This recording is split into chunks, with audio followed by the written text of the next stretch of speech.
Ces sculptures capillaires, devenues virales, ont fait d'elle une héroïne des réseaux sociaux.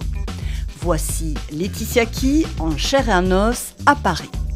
Une artiste émue de découvrir l'exposition des cheveux et des poils au Musée des Arts Décoratifs et parmi les œuvres, ses autoportraits. Oh wow. Là, le fait d'être là, de voir, il y a tellement de personnes qui m'ont tagué, qui m'envoient des images dès qu'ils passent. Et là, maintenant, je suis là, je vois en vrai. Et c'est beaucoup plus grand que ce à quoi je pensais. Passer de la toile au musée, un rêve devenu réalité pour l'astucieuse autodidacte qui a représenté l'an passé son pays, la Côte d'Ivoire, à la Biennale de Venise. Je n'ai aucune aide pour les coiffures, pas d'assistance, rien. Du début à la fin, je l'ai fait à 100%. Et ce que j'utilise, c'est assez simple. J'ai du fil de fer, des extensions capillaires, ciseaux, fil, aiguilles, franchement le basique. Des cheveux crépus que l'artiste a réussi à dompter et à métamorphoser en œuvre d'art après des années de désamour. Quand j'étais plus jeune, tout le monde se défrisait les cheveux, c'était ça la norme.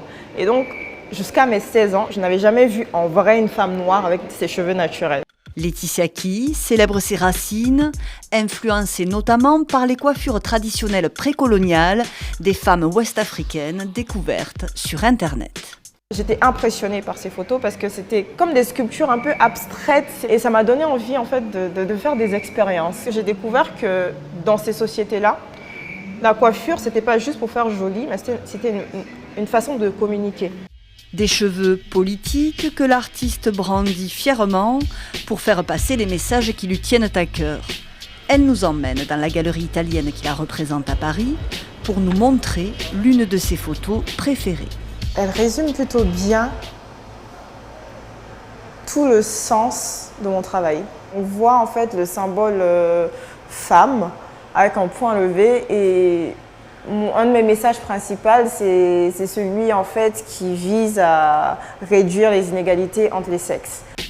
Droits des femmes, identité, beauté noire ou liberté de disposer de son propre corps, autant de thèmes que la militante féministe défend et a rassemblés dans un livre.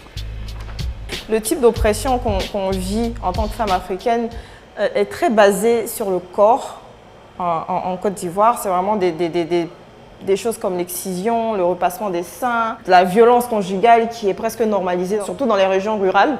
Toutes ces choses-là, en fait, qui pour moi, en fait, m'ont donné envie de parler. Photos, écriture, cinéma et récemment peinture, une activiste tout-terrain qui se qualifie avant tout d'artiste polyvalente, prête à attaquer son prochain projet, une bande dessinée.